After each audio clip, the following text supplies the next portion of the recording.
Lieutenant Governor Mark Robinson addresses the National GOP Convention. And we examine how the Trump assassination attempt and now RFK Jr.'s inclusion on the 2024 ballot will affect Campaign 24 here at home. This is State Lines. Quality public television is made possible through the financial contributions of viewers like you, who invite you to join them in supporting PBS-NC.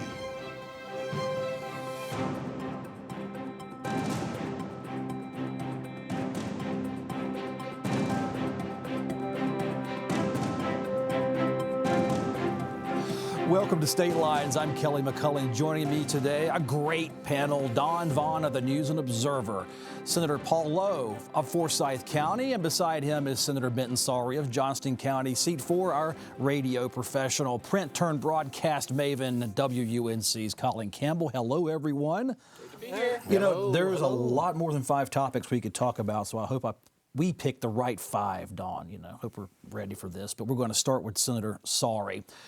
The Trump assassination attempt stopped politics in its tracks last weekend, including here in North Carolina. So that's where we want to bring this discussion down. We all saw President Joe Biden address the country to urge calmer rhetoric. Thursday night, Donald Trump tossed around the word unity in his GOP nomination speech in favor of a new tone. There's a lot of public pressure late this week from Democrats being applied to Joe Biden to drop out. And the vice president's in Fayetteville campaigning. What does it mean, Benton Sawrey, an assassination attempt, pressure on the president, COVID for the president, and Kamala Harris being very active out there for the ticket? So, before we talk about what it means for the voters, I think we need to talk about, the seriousness of what happened this past week. A person died, 3 people were seriously injured, and somebody attempted to assassinate a former president of the United States and presidential candidate. I worry that become a little desensitized to news cycles and violence just because of what we see on a daily basis. I thought Donald Trump did a great job this week talking about unity and taking the temperature down in the rhetoric. It's something that we need to focus on as a country and as leaders. I thought Melania Trump's letter was outstanding. I think you saw that reflected in the convention this week with great statements coming around the flag with Nikki Haley and Ron DeSantis and others. Donald Trump hit a great tone last night with his acceptance speech at the RNC too. I think it was on key, it was perfect, and it was a great way to move the country forward. But what it means for the regular voters, I don't know that it means much at all right now. The voters that are going to vote for Donald Trump are going to go out there and be more motivated, perhaps. But the Democrats, and I saw a poll from Newsweek this morning that showed that nearly 1/3 of Joe Biden's voters thought that the assassination attempt was staged. That's concerning as to where we are as a nation. We need to do a better job with our rhetoric, talking about politics and talking about our leaders. Well, being skeptical of the government conspiracy theory, that's not isolated to the Democratic Party, mind you, Senator Sawrey. A lot of Republicans have a lot of ideas Democrats consider conspiratorial going back 10, 12 years, so it is the tone. But Senator Lowe, Joe Biden addressed the country, too, following his opponent's assassination attempt, or the attempt on his life. What did you make of Joe Biden's performance this week from the Oval Office and the subsequent fallout from what his words meant to America heading into the GOP convention? Well, I think that violence has no part in our political system in terms of what we do and how we campaign. And to hear of anybody, whether it's somebody I support or don't support, someone trying to kill them, that's just really, really hard to take, and we don't want that for any of our candidates. Being a child of the 60s, I remember vividly, when Dr. King was killed. I remember vividly when Robert Kennedy was killed. I remember those things. One reason I remember, we only had 4 stations, ABC, NBC, and CBS, so we had to watch that stuff. And to hear about something happening like that in this day and age, you had hoped we had gone past that. But apparently we haven't, and it just shows how divided this country is. It's extremely divided. And though, it's disheartening. So I don't really know what to say, except we don't need this. We don't need this kind of violence. Now, I think the president did a good job of speaking towards it, and it was the right thing to do. So. Colin, political violence in this country goes way back. This country was born from a revolution. We've been through Lincoln and Garfield and McKinley and Kennedy and candidates speak. What somebody tried, Gerald Ford, George Wallace, even back in the day, Ronald Reagan. So we're not better than our ancestors when it comes to political debate, but why does it have to be so nasty? And then, of course, attention turns to the media. They blame the media for riling up these people to make them think it's a good idea to attempt to take the life of a politician. Yeah, and I think there's been a lot of speculation on the motive. We still don't know a whole lot about this. And frankly, I mean, this is sort of a worry in general. You know, we've got a lot of people who have mental illness issues for one reason or another. They've got access to guns. These sorts of things happen, whether it's a shooting at a newspaper office, which sort of hits close to home to us as journalists, or something at a political event, which, you know, something like this could have been a whole lot worse if it wasn't one where the Secret Service take immediate action to bring down the shooter. So there's a lot of tendency to lay blame, whether it's the media, whether it's the other party, for the rhetoric. I just don't see much changing on the rhetoric even this week. It seems like the message from the Dems and the Republicans is pretty much the same, despite a few sort of boilerplate calls for, toning down the rhetoric a little bit. This is just the nature of where we're at, unfortunately. What's the difference, Dawn, in toning down the rhetoric versus just being very partisan and telling your opponent your ideas are bad for our state or bad for our nation? That's not hateful speech, but how do we keep it there as opposed to sliding into other more violent or more just unsavory lines of communication? Yeah, just overall, people are a little more professional and cordial and polite when you can oppose somebody and not personally attack them.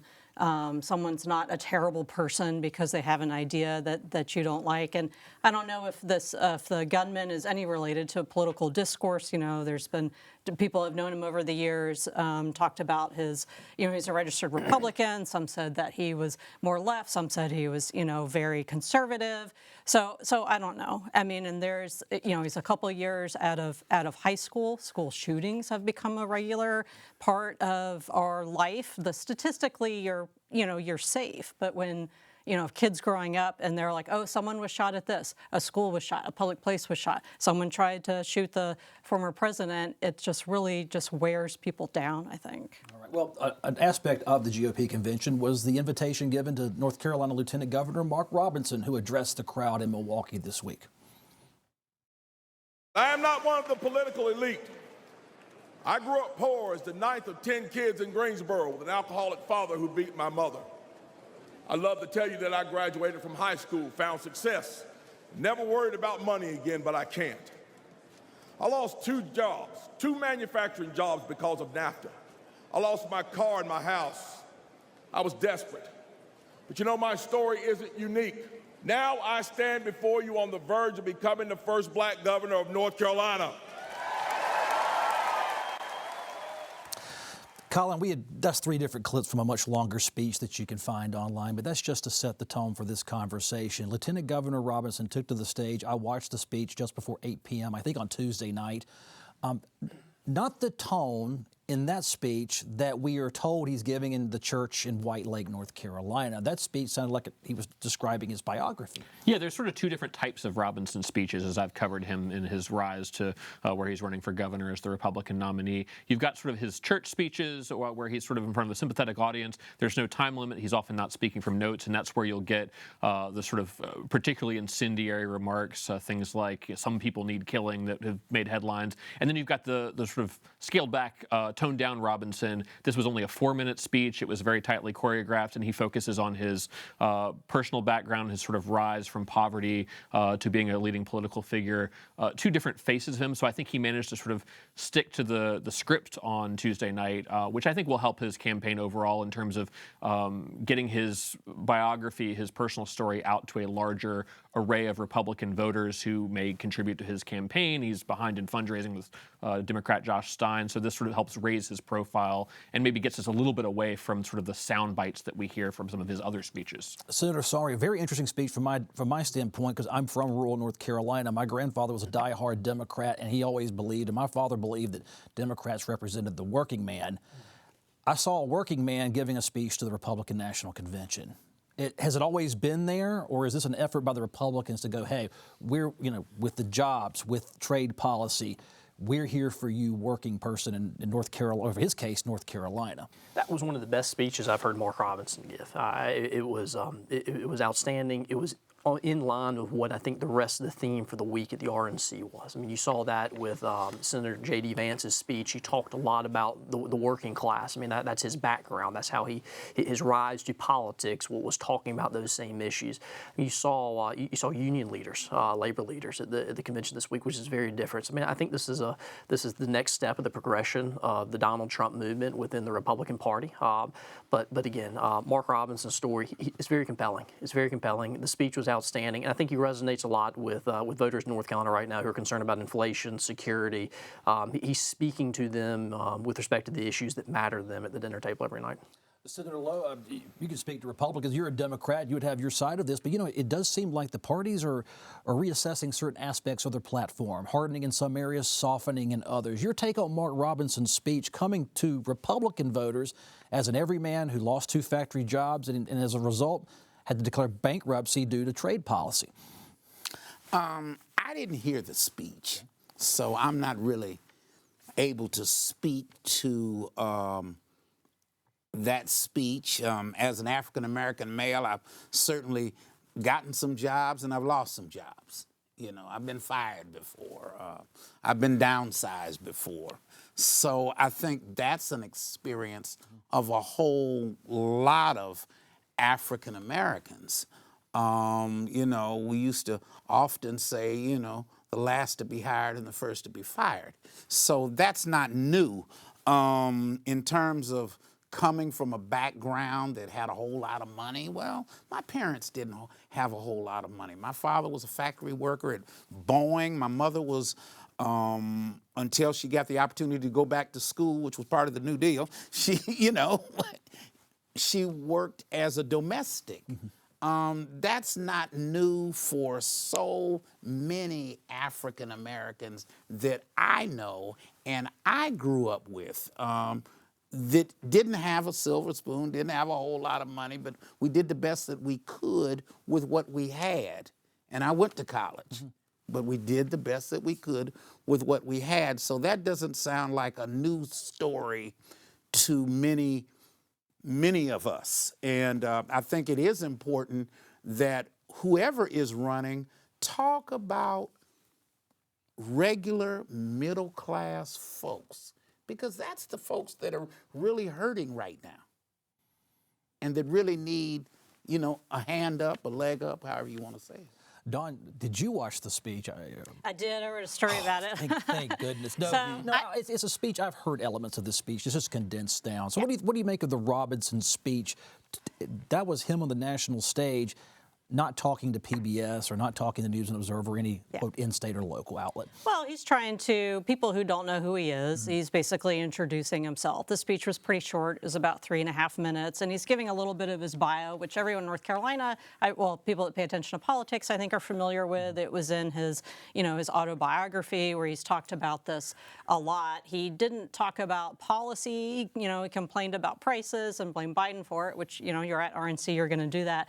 But I thought the Teamsters head speech at RNC was one of the most interesting because generally Democrats are the ones that have the union worker voters, not Republicans. So how this is going to play out now with vice presidential candidate J.D. Vance and that populism appeal, it's at some point you have to decide what's your policy, what's your tax policy. Do the bosses are the ones that benefit or the workers that are going to benefit? And I think we're kind of seeing that play out with RNC and Robinson is an example of obviously someone who came from the working class, but it's Republican. All right. Well, polling firms went to work first thing this week, gauging voter sentiment. It's all over the map following the attempt on President Trump's life, but one potential effect also on how North Carolina will elect a president this fall involves RFK Jr.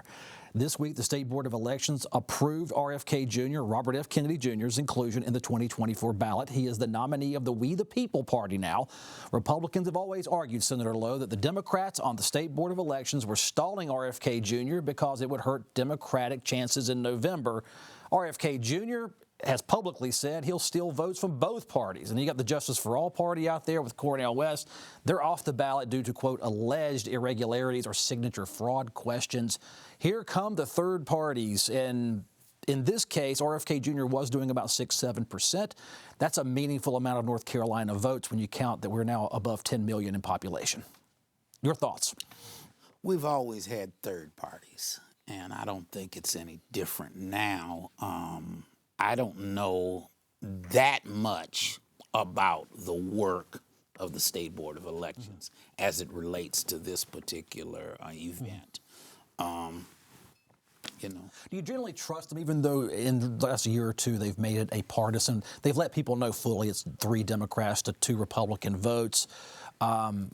You know, that's the new wrinkle. Used to, we wouldn't talk about that. It would just be the board voted.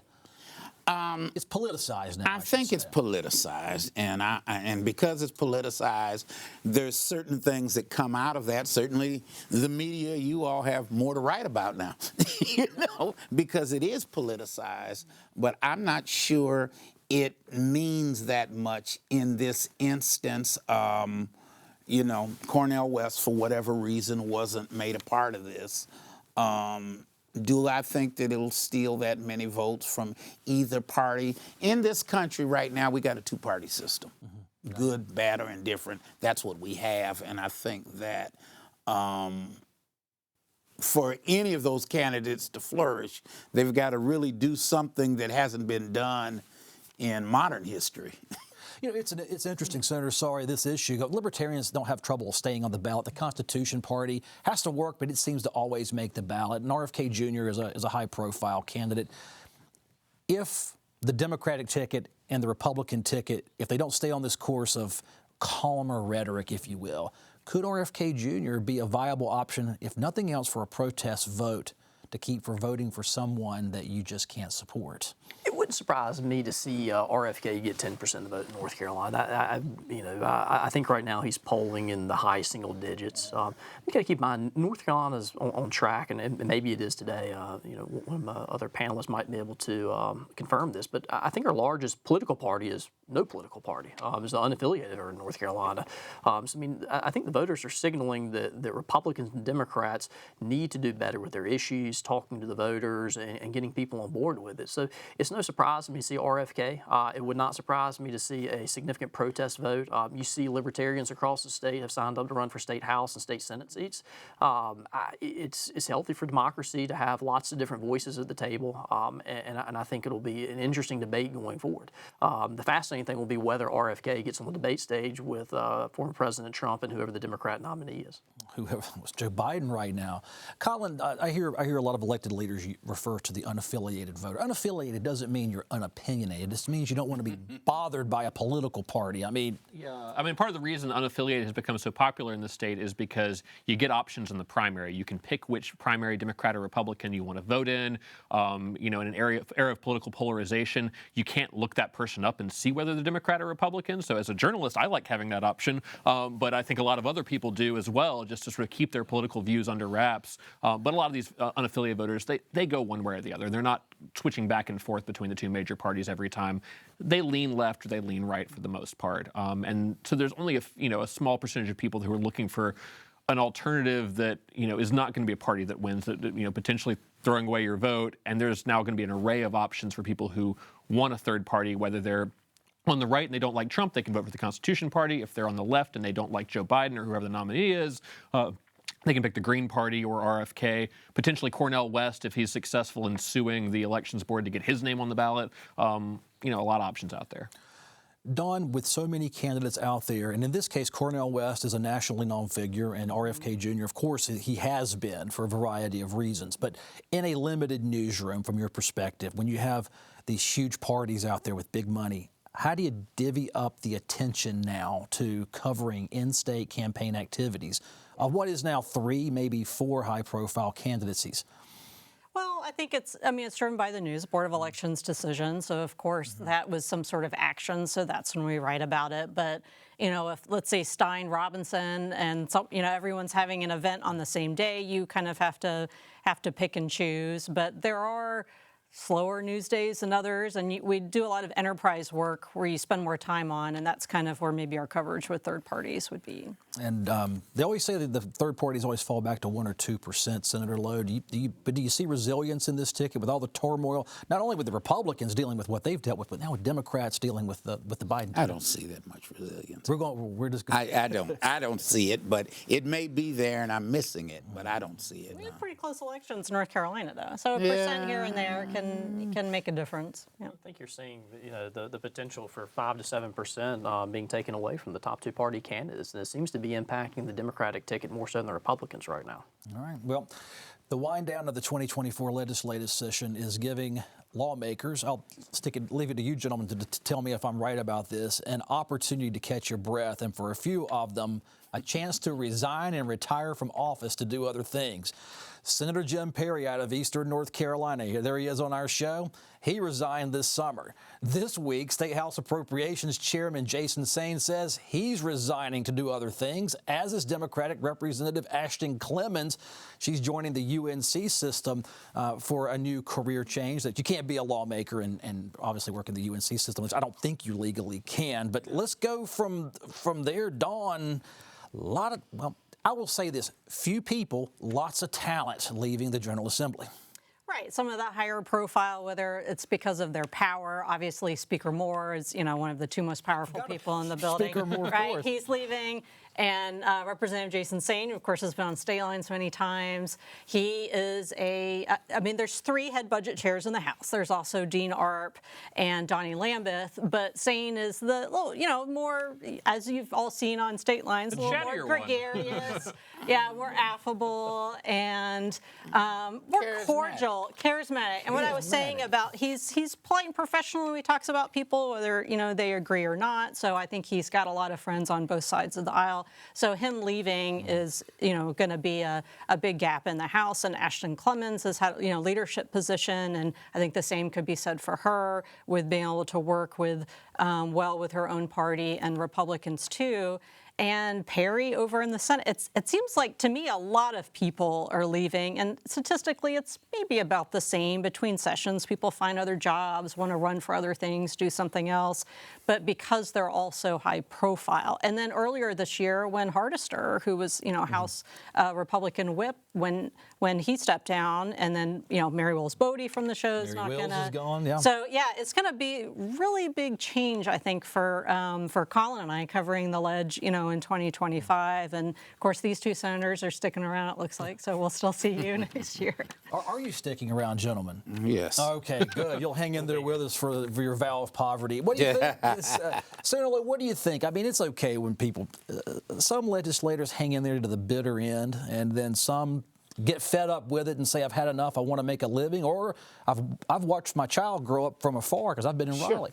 Well, Senator Perry, we've worked together on various pieces of legislation, and he's been a good person to work with, and I would call him a friend. And, he has some family dynamics, and he wants to spend more time with his family, and this does take up a lot of time. When I look at him, and then I also look at Jason, Representative Saine, that he wants to do other things. He's young. He's still, open to doing a lot of significant things. He did some significant pieces of legislation in the legislature. So he's taking advantage of other opportunities, and I think that's an exciting thing. I don't know that much about Ashley in terms of what she will be, doing, but I think that another career opportunity, certainly, and that sounds exciting for her. Now, not the first legislators to move on, but Senator Sawrey, you worked on the budget a bit, did you not? I had a chance to participate in some of the meetings. Wouldn't it be frustrating? This is my opinion. I've thought about this. If you're in office a long time and you work for months, as you did with the House, and you do all this work, and half of your platform and all the work gets thrown out because the 2 caucus leaders just decide to go home, is that not reason just to quit too? If you're looking for a reason, why would so many people leave? Is it okay for them to be frustrated? They haven't told me anything. I'm just looking at the the trajectory of the 2024 legislative session? Well, with the budget, keep in mind, we have a budget in place already, and that may have played a part of it with the schedule, with something. I can't speak to that, but keep in mind that we are part-time citizen legislators at the end of the day. I have a career. You're almost full-time. In fairness, statistically, you're almost full-time. I mean, statistically, so be it. But pay is not the case. I mean, I remember, one of my favorite questions I've ever asked at a meeting was somebody accused us of making $100,000, something like that, to be up there in Raleigh doing this, and so I did a poll around the room. How much do people think that we get paid? I mean, and nobody really realized the financial compensation was as low as this. So a lot of these people are making big sacrifices away from their family, away from their careers, away from anything back home in order to be there. So I don't think we as a body are designed for people to stay there a long period of time, like you see in Congress. Very few of my colleagues have been there for a decade. And let's not forget that we're also Senator Joyce Krovic is leaving the Senate. Senator Dean Proctor is leaving the Senate. Both of those are committee chairs. Yep. Well, I mean, we have a lot of institutional knowledge that's moving on. It's an exciting opportunity for the people that are going to be there, to step up and carry on their work. And I consider Senator Perry a great friend and mentor. Senator Representative Sain is another just vast wealth of knowledge with how state government works. So we're going to have some serious work to do to make up those big shoes that they're leaving behind. They'll still be around. They're not leaving the state. No, or they're anything. influential people. Hey, thanks everyone for coming in. We're out of time. Want to get the two senators' thoughts on that last topic. Thank you for watching, folks. I always appreciate you. I appreciate your emails as well. You send them to me, I read them, I reply. statelines@pbsnc.org. Your viewership is most important to our show. I'm Kelly McCullen. Thank you for watching, and I'll see you next time.